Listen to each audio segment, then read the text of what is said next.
La spécialité Histoire-Géographie, Géopolitique et Sciences politiques a pour finalité d'acquérir des clés de compréhension du monde contemporain.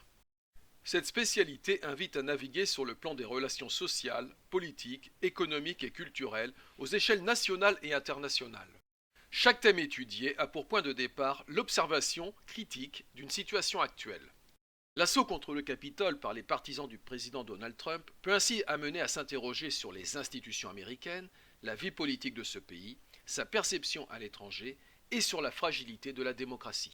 5 grands thèmes sont au programme. Le professeur peut décider de leur étude dans l'ordre qu'il souhaite. À raison de 4 heures de cours par semaine, chaque thème se voit allouer 24 heures. L'histoire permet de comprendre un sujet et ses acteurs dans le temps long et avec une mise en comparaison.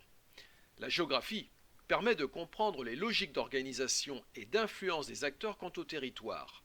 La science politique permet de comprendre l'aspect politique des relations internationales, les concepts, les régimes et les acteurs. La géopolitique permet de comprendre les rivalités et les enjeux entre les territoires. Les élèves auront l'opportunité de réaliser des fiches de lecture, des compositions, des exposés oraux ou d'utiliser par exemple la web radio du lycée afin de développer leur capacité d'expression écrite et orale. En classe de première, les lycéens auront 4 heures de cours par semaine afin de découvrir cette spécialité. Puis en terminale, ils auront 6 heures de cours par semaine. Ceux qui décideront d'abandonner cette spécialité à la fin de la classe de première devront passer une épreuve écrite. En terminale, la spécialité donnera lieu obligatoirement à une épreuve écrite et pourra donner lieu à une épreuve de grand oral. Cette spécialité ouvre sur des possibilités d'études et de métiers très variés.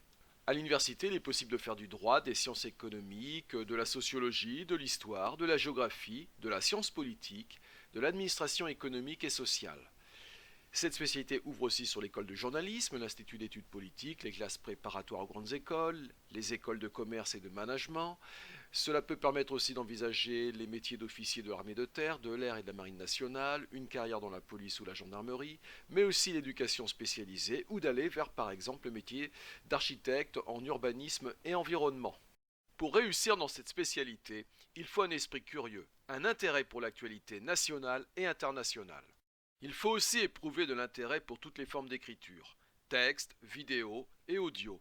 L'apprentissage des outils numériques est envisagé très sérieusement aussi. Les maîtres mots de cette spécialité sont observation, analyse, réflexion, production et communication.